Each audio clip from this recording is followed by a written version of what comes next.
Welcome back to another episode of 10 Artist Commandments podcast. Today I have one of my greatest mentors and just guidance. Let's just say he's guided my career for years now.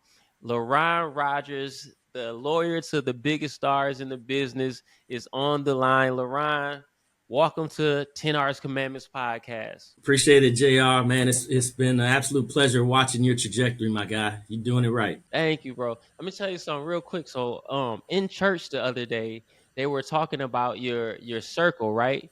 And they were saying you always need somebody in your circle that can tell you, where you're headed because they know you that well. You have to look at your circle and say what they say, who has properly predicted your life or properly guided your life. And I was like, you know what? LaRon Rogers has never missed when he told me something is going. He said, "JR, if you do this is gonna happen." And you have literally never missed throughout my career. You always tell me the next move before the next move happens. And so I truly, truly appreciate you, man. You're the best Hey, I lawyer. appreciate that. Yes, you're the best lawyer a person could ever ask for, man, because your advice is always on point, man.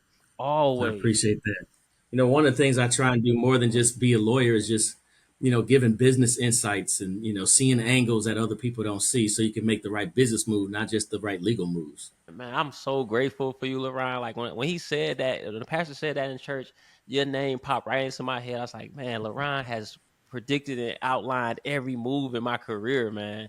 So I'm just It's a super blessing. grateful. It's a blessing. So, LaRon, you were a big part of the 10 Artist Commandments.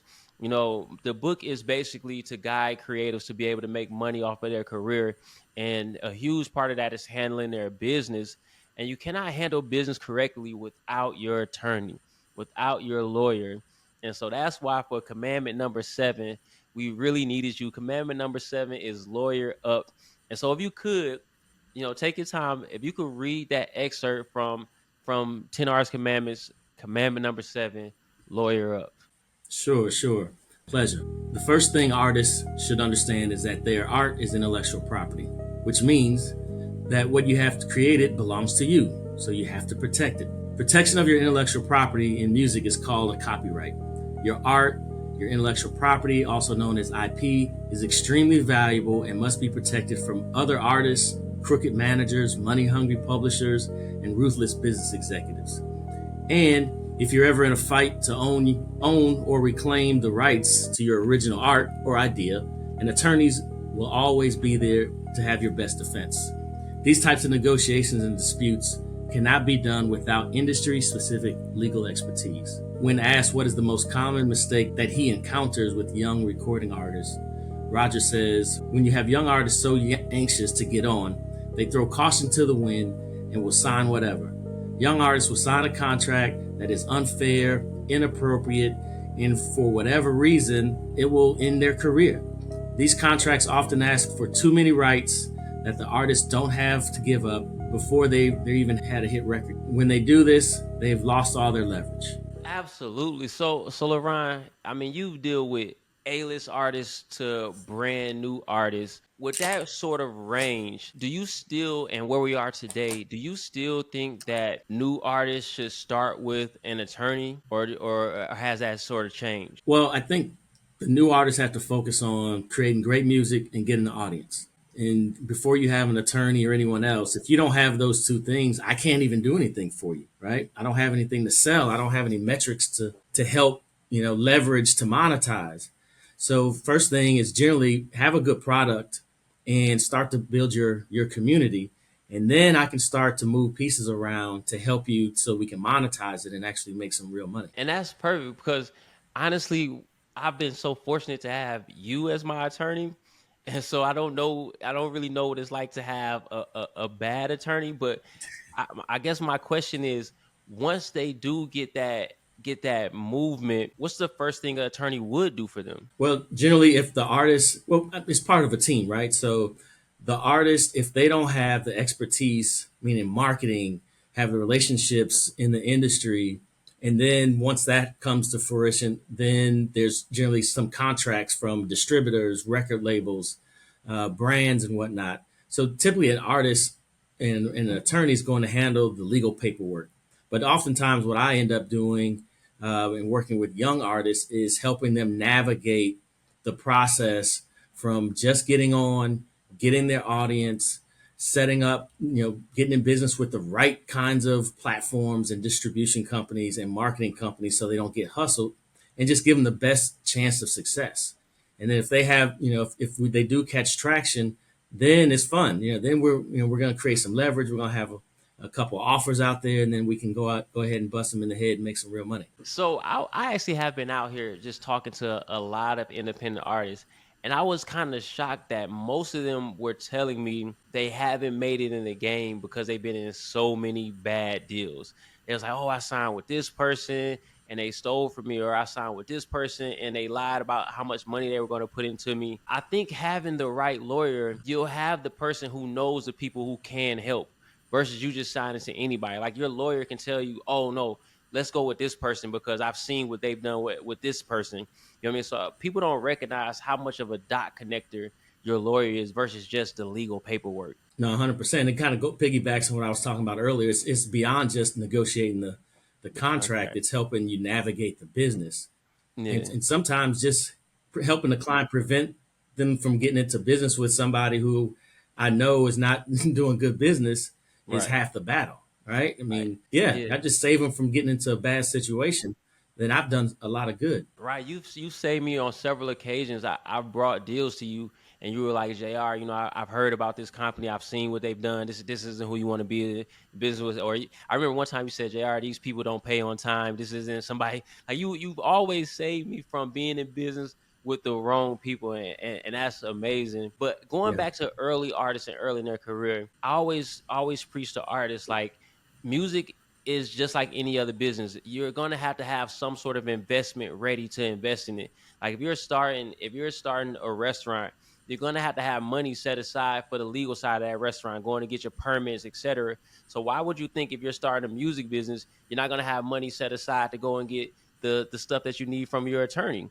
And so I always preach to them like have some money saved up for your attorney. And I guess my question to you would be, what would that amount look like? Like, okay, I'm a new artist. I've saved up to invest in my music business. How much range should I have set aside for attorney fees? Well, it depends what you have going on. So, if you're really early on and you just need some guidance, most attorneys will charge by the hour, and I'll probably say anywhere from $2,500 to $5,000 just to kind of get some guidance, help put the pieces of the puzzle together, connect you with good companies that do good business, give you the best chance of success. And then once you have some success, then most of the time attorneys will negotiate label deals and whatnot on a percentage basis. So we'll get paid when the deal closes. Got you. And let me ask you, I got a ton of questions actually, LeRon, now that I got you on the phone. So let me ask you this. I love it. I love it. The music business has always been from an executive side a hustler sport. So executives always find new Yeah. ways to hustle artists. So if you could, what are some of the current things that you would say like, hey, artists, be aware, stay away from this type of situation? Like, what are some of those current red flags? I guess. Yeah, I mean, the biggest thing is stay away from people that have unreasonable terms in a contract. Like, we all understand that if you're a recording artist, if you don't have the money or the expertise, you're going to have to partner with somebody to help you along the way, right? Yeah. And if you don't have that on your team, maybe that's an independent record label or an executive who has relationships and money to put behind your product and your music.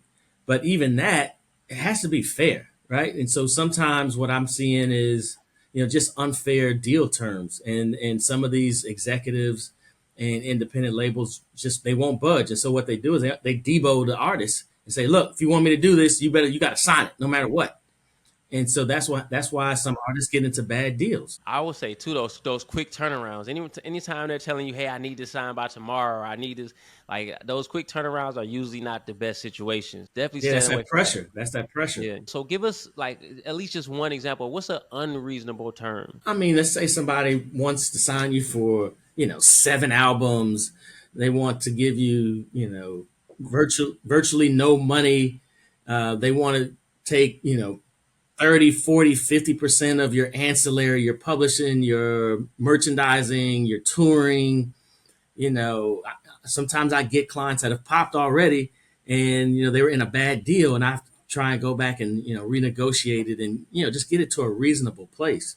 They say it takes 10,000 hours to master a field.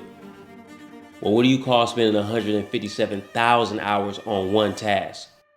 Breaking artists. Over my 18 years, I've witnessed the music business change abruptly from year to year. Yet I see artists rise to stardom throughout every era, no matter the landscape. Working directly with these success stories, I've noticed 10 principles that all these artists live by that have helped them conquer their era. What are the characteristics? What are the traits? What are the practices of a successful artist? What does it take?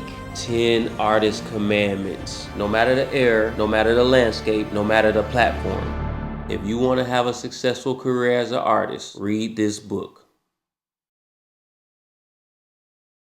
Why is it so taboo for publishing not to be a part of your record deal? Like what's the situation there, and why do people always try to keep them separate? Well, I mean, as you know, when you first are a recording artist, your publishing's not worth anything, right? It's not worth anything until you actually sell records. But when you do sell records, you do have some success, it's going to be worth a whole lot. So, when I represent an artist, I'm always very hesitant, and I'll try my best to fight against having publishing automatically included in the record label deal, because I know that it's going to be valuable at a later point in time. So if I can keep that separate, then I know that at some point in time, we'll be able to negotiate for those rights. And just personally, I prefer to only do admin deals. If I'm representing talent or creative, I want them to own more of their copyrights, and that way later they have something to sell. They own it. When you say only an admin deal, we're talking about publishing, right? So what's the difference between the admin Yeah, deal and the other types of publishing deals? sure. So on a publishing deal, so if you have mechanical royalties and other publishing royalties, there's basically a couple different ways that you're going to get your money. You're going to need some company to go out there and collect the money from all the different sources. And that's what we call a publishing administrator. And that could be anything from a small company. You could do it yourself, but you probably would be leaving a lot of money on the table. Or you can go to some of the bigger companies like a Sony Music Publishing, Universal Music Publishing Group, Warner Chappell. Those are some of the bigger outfits, and they'll collect the money for you. At its essence, publishers they just collect money. But a lot of publishers will also, they try and do what we call, and that's just admin. So that's just a flat fee. Generally anywhere from they take 10 to 20% of the money that they collect, and they turn the rest over to the writer, and they don't own any of your publishing. You still keep 100% ownership of your publishing. In a co-publishing deal, that's where that same administrative company, they also now own 50% of your publishing. And that's the part you try not to do if you don't have to. So sometimes you have to do it if an artist really wants a bigger check or more money. Then you got to, those rights cost, right? So in order to get that bigger check, sometimes the company's like, hey, I want co-publishing. I want to own part of your publishing. And so, it's always a little bit of a dance trying to go back and forth there. But I prefer just to do admin deals. Definitely keep the publishing separated from the record deal if you can. And then when it comes to doing your publishing deal, try to do admin so you can keep ownership. You see in the news a lot about these catalog sales, right? Hmm. So you can only sell your catalog if you own something. So, and they're very valuable. You can only sell what you own. So, what I've been able to do very successfully is help clients retain ownership. And I mean, we've been doing catalog deals like crazy. And so, again, if you don't own nothing, you can't sell anything. So with these new artists, and I can just speak from my perspective, right? What I'm seeing right now, we're on this sort of independent revolution. You know what I mean? Like every artist I talk to right now, they want to be independent. They don't want to sign anybody. So like the mystique of the record label has dwindled. You know what I mean? And I don't know why I'm smiling like I'm happy about that. Like I have something against the record labels. I don't. I just see the revolution. My thing is, with that being said, how does that affect lawyers and their practice? If you're not doing the big record deal, what type of deals are people now doing now that they're independent, I guess? Well, first of all, music consumption is through the roof nowadays. Unlike what you may think in conventional wisdom, consumers' consumption of music is greater than ever with the advent of all the streaming services. The music is right on your phone. Like it's super convenient to listen to just about anything you want to at any time you want to, right? There's not a problem about consuming music. The problem nowadays is monetizing the music. So streaming has really changed the game in terms of the amount of money that comes in for artists that has significantly been reduced. And, I personally, I think, when the record labels gave those blanket licenses to the streaming services, and they took ownership in those streaming services early on, and they agreed to a super small, tiny royalty for the artist. I think that was just a travesty. They sold the artist out. Now when I talk to young artists who are getting going, I really tell them music is a loss leader. Don't expect to make money from selling your music initially. You use the music to get eyeballs, and then we're going to monetize the eyeballs. We're going to go do touring deals. We're going to sell merch. We're going to, do name brand, name, image, and likeness deals, brand ambassador deals. Like, we're going to monetize your fame more so than the music. Eventually, the music catches up, and you can earn good amount of money from the music, but that's not the leading revenue stream. With these new tech platforms like I've been dealing with Even, where we get to sell the album, through the blockchain. And I've been dealing with Grouped, where you Yep. can monetize like through subscription base and even like pay what you want. And then like dealing with like a Lil Russell who's doing like offer based touring. All of these new ways of money are popping up. I know you work with a lot of record labels doing their deals. I guess, has their business model started to change, or are they still operating in the same way that they've been operating in? You mean the big record labels Yeah, or the like small independents? no, the big record labels. Like, because of this new sort of revolution, all these new technologies and platforms popping up, are you starting to see a shift in the way that they do business? They're doing business basically the same way they've always Same. done Okay. business. They throw it out there. They see what hits. They put some money behind it. Yeah. If it doesn't pop, they go on to the next artist. I mean, unfortunately, that's what they've always been successful in doing, and the folks that work for them, they've always done it that way, and that's typically what they still do to this day. But some of the platforms that you mentioned, that's the new business, right? So the new business is getting the eyeballs, building your community, just like you said, La Russell did, and then from your community, those are the people that support you. They support you by, like you said, buying an album, buying a T-shirt, coming to a concert, all those different kinds of things. That's how you get support. If you can get 5,000 people to spend $100 a year, then you've made $500,000. You can support yourself on that as an artist. You see what I'm You can do a saying? lot more to support yourself with 500,000. I mean, nowadays you can make music for little or nothing. It's all about marketing and building your audience. With a lot of artists that I talk to, when they're looking for lawyers, I mean, everything is searchable now. You can search up a lawyer and try to find a lawyer, but how do you know which lawyers to trust? Like, how, like, it's such a scary thing to put a lawyer on your team. Like, what should you be looking for when you're looking for your lawyer? Well, someone with experience. I've been doing this 25 years, and it's not just negotiating the contract that helps an artist be successful. It's navigating the entire business side of the entertainment business. There's probably a lot of good lawyers that can just negotiate the contract, but how do you know whether you should be getting $200,000 for this deal or $2 million? So that takes someone that really understands metrics. They understand how to create leverage, just a sense of what's this worth. Because a record label is going to try and sign you for as little as they can. But if I look at a situation and a new lawyer looks at the same situation, I may look at it completely different because I understand where this can be or what the metrics are and how valuable it is. And that's really where the secret sauce is. So I always tell people, when it comes to like finding your lawyer, you have to look for somebody who's in the been doing it in the same lane that you're trying to do it in. So, do they represent artists similar to you? It's almost like trying to find a label. Like, does this label represent artists similar to me, or does this lawyer represent artists similar to me? It's kind of like matching it up, and then have they done it recently? Because I think even you pointed out in the book, deal structures change over time. Like, the way you did Yeah. a deal 18 months ago may be totally different than how we're doing these deals now, and so some things may be outdated or obsolete. So you need that lawyer that's been doing things in your lane recently. So that's what I always tell them out for. And I got a lawyer question for you, just in case other lawyers are watching this. Outside of the 25 years, how do you go about becoming a Leron Rogers? What's the strategies that they should take upon themselves to reach the top of the mountain? Yeah, I mean, if you're a young lawyer and you're not really in the field yet, and I mentor a number of younger lawyers. If you come across or talk your way into a situation, just partner up with a more established lawyer, and you'll learn over time. Like this industry really takes 5 to 7 years before you really see what the whole play is, where everything starts to come together. I have lawyers that work for me here at the firm, and they've been working with me for years, and they still learning new stuff because it just changes, it morphs. The more experience you get, then the bigger the deals get. There's no one size fits all. There's no one situation. You just have to work with somebody who's been doing it and does it regularly because, like you said, these deals change, they morph. There's a lot of nuance in this industry.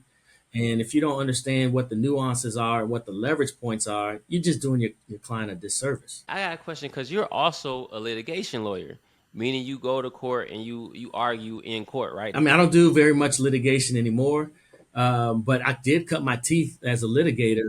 I was a very, very high profile litigator for a long time. The deals that we're doing now, I primarily focus on transactional deals just because the deals are just so big.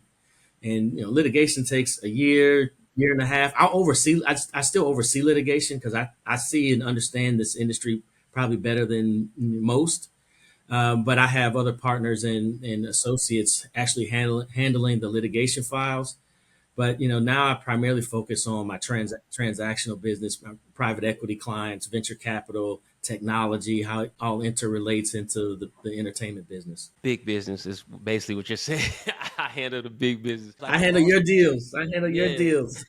Getting back to the book, and we're just about at time. You've worked with, I'm sure at this point, over 100 different artists. Have you noticed a difference between the artists who are educated and the artists who are uneducated? Like, has that showed up in your career working with artists? Are you able to tell the difference? Yeah, so I think at a core, most artists don't understand the full grasp of the music business when they come to me, right? They're an artist. They've been doing their creative stuff and they're just trying to come up with a hit record. And they don't understand the economics, how royalties work, all the grants and the rights and stuff that are in contracts. And so one of the things that I just really take pride in doing and taking a lot of time up front with young artists is just educating them. Yeah. What's the money you can expect? What's the record label asking for? What does that really mean in real life? Right? Because I want an educated client because an educated client makes better business decisions. I've heard stories of, other lawyers and that just basically they just care about what's the money. They'll give away the whole house. Sometimes there's a balance where okay, maybe we want to take less money and not give away all these other rights, or there's a discussion to be had. So my preference is to have an educated client. Now, some clients care more than others. Some just like I don't care. Just if you say it's good, it's good. I'm signing it. Some are signing it like Leron, I'm signing it no matter what. So so it kind of goes everywhere. And I got some that are on it. They want me to go through every paragraph, explain it, break it down, give them a written summary so they can read it later and come back with questions. I don't mind that at all. I love it actually because again, when they're more educated, they make better business decisions. Even in my dealings with you, like, and I won't. I'll be honest. I'll be transparent. Like, usually I just say, "Hey, LeRon, what are the bullet points?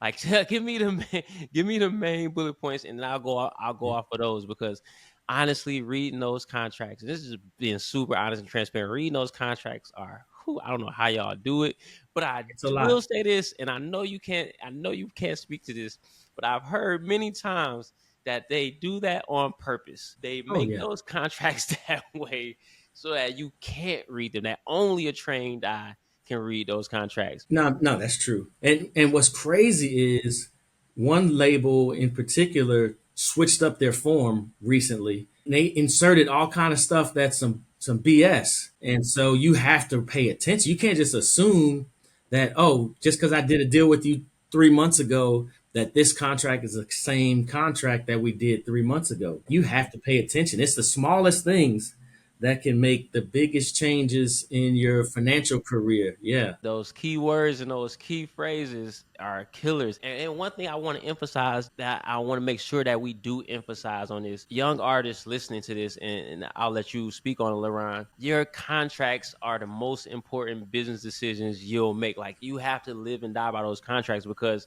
once you sign them, they are ironclad. So can you speak to that? Yeah, so I tell artists, especially young artists, go out there, make creative, great music with whoever you want to make it with. Just don't sign anything. If you just follow that one rule and you don't sign anything until you have a competent, experienced lawyer to review it, then you saved yourself a lot of aggravation.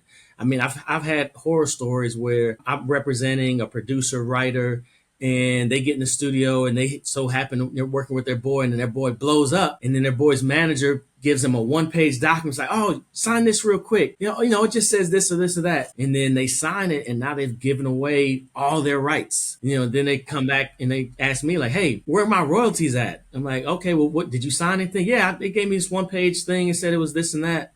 And I look at it, I'm like, you just signed away all your rights to this. Sometimes it's the simpler 1-2 pager that's the most dangerous. Wow. So you gotta be careful. Just don't sign anything. I always say, Yeah. just don't sign anything that your lawyer hasn't approved. The biggest Yep. mistake that I Exactly. see people make is not understanding that it has to be an entertainment lawyer. There's not one lawyer for everything. It's not like a family lawyer. You have to make sure you're dealing with an entertainment lawyer, because a family lawyer or any other type of lawyer is not going to know anything about the entertainment business. And so you have to make sure you're dealing with the right type of lawyer. 100%. No, I mean, that's so crucial because in the entertainment space, certain words have a totally different meaning than in other business. And if you don't understand what that is and the nuance of it, as an artist, you can be sunk, absolutely sunk. And experienced lawyers, we know when we're dealing with someone that doesn't know what they're doing, and you're just licking your chops because I'm gonna represent my client. So if you don't know what you're doing on the other side, you're gonna get got. Oh man, I appreciate this, Leron. How can they get in touch with you if they want to be represented by Leron Rogers? Sure. I mean, all my social handles are at Leron Rogers, LeronRogers. You can catch me at the office, hit my assistant, Antonia Acevedo, set up a call. I'm outside. I'm here. All right, well, appreciate you, Leron. Thank you for doing this so much, man. And so we'll talk soon. But Hey, man, I'm proud of you, brother. Like, yeah, proud of you and all the things that you've been doing. You've set a beaming example. I've told you this for years that you have the most unique skill set out here, and there's not another J.R. McKee out here. So I love seeing the stuff that you're doing. thank you, Leron. I appreciate that a lot, bro. I really, really appreciate that. Cool. We'll see you guys on the next episode of the 10 Artist Commandment podcast. This has been Commandment number 7, Lawyer Up with Leron Rogers.